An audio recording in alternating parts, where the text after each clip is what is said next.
Maintenant, l'ordinateur, comment il fait ça? Il fait la chose que vous voyez en bas. C'est-à-dire, il va parcourir les colonnes pour faire A00, A01, A02, A03. Donc, pour l'ordinateur, il va faire J in range of 0 to n, c'est-à-dire J dans l'intervalle, dans la plage, range, c'est la plage, dans la plage, 0 jusqu'à n. n est égal à 4 dans ce cas. Mais n exclu, on ne le compte pas. Donc de 0 jusqu'à 3, et 3 est inclus. 0, 1, 2, 3. J parcourt ces valeurs-là. Donc au bout de la ligne, si on dit A0J, c'est-à-dire A00, A01, A02, A03. AIJ, pour I égale à 0, ça donne A00, A01, A02, A03.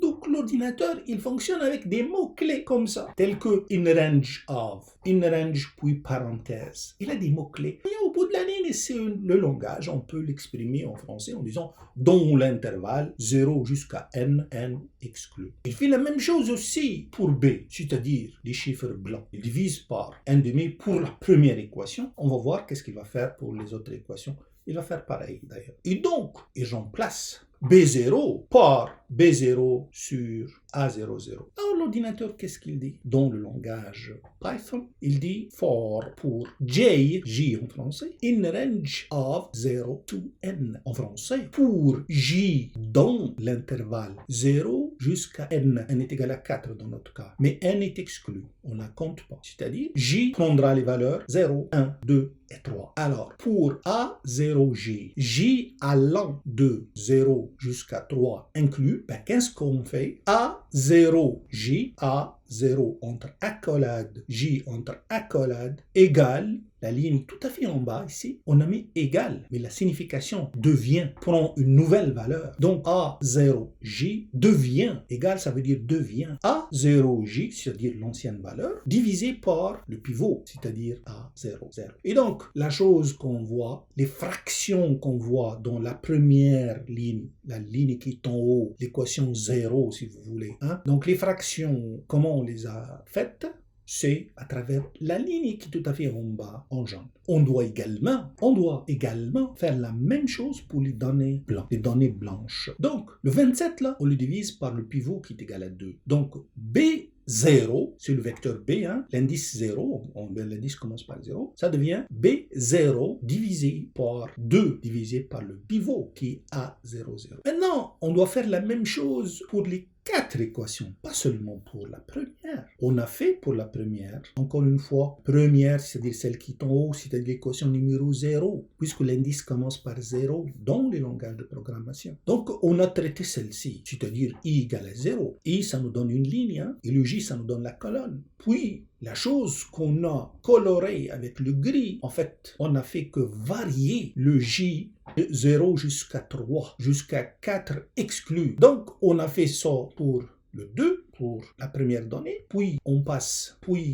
doit appliquer la chose que vous voyez en bas, cette instruction, elle s'appelle comme ça dans le langage de programmation. Puis le J devient 1 et on voit qu'on a bougé à la prochaine donnée, on a réexécuté l'instruction, je l'ai fait clignoter, puis on passe à la prochaine, J devient 2, et on réexécute la même instruction qui clignote maintenant, puis on passe à l'élément 3, J devient 3, et on réexécute l'équation qui clignote maintenant. Donc on a parcouru la première ligne, la ligne 0 si vous voulez, de la matrice A. C'est fini la ligne 0 pour les chiffres jaunes. Maintenant on va passer à la ligne 2, c'est-à-dire la ligne 1, puisque la première ligne c'était la ligne 0. Donc la ligne d'indice 1, donc I devient 1, c'est-à-dire la chose que j'ai sélectionnée en gris devant vous. Et qu'est-ce qu'on fait? La même chose. On prend l'élément qui est tout à fait à gauche, on l'appelle pivot, et on divise par ce pivot toute l'équation. C'est-à-dire de part et d'autre du signe de l'égalité. J devient 0, puis I égale à 1 maintenant, puis après J devient 1, mais avant ça, il faut exécuter la chose qui clignote devant vous. Et faites attention, là, on ne parle plus de A0J, puisqu'on est passé à l'équation qui suit, donc A1J, au lieu de A0J que vous voyez ici.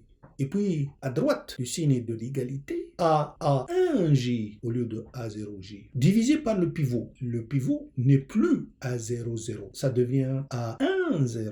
Donc, on doit corriger pour l'équation qui suit. La même chose pour le B. Donc, J parcourt l'intervalle 0 jusqu'à 3 inclus. Donc, ça glisse comme vous le voyez. À chaque fois, on applique cette instruction. Voilà, ça glisse. Et à chaque fois, on applique cette instruction-là. Donc, on a fait la ligne numéro 1, la ligne 2 dans notre langage. Puis, on passe à l'élément suivant, où I devient 2. On traite cette ligne de la même façon. Le chiffre qui est tout à fait à gauche, c'est notre pivot. On divise par ce pivot, et c'est ça l'affaire. Il n'y a pas grand-chose. Et voilà, on divise par 4. Puis après, on passe à la ligne qui suit. Notre pivot, maintenant, est moins 1. On divise partout par moins 1, c'est-à-dire, on divise l'équation de part et d'autre du signe de l'égalité par moins 1. Toujours, on applique l'instruction qui est en bas en prenant en compte que I a varié, I a glissé de 0 jusqu'à 3 en passant par 1 et 2.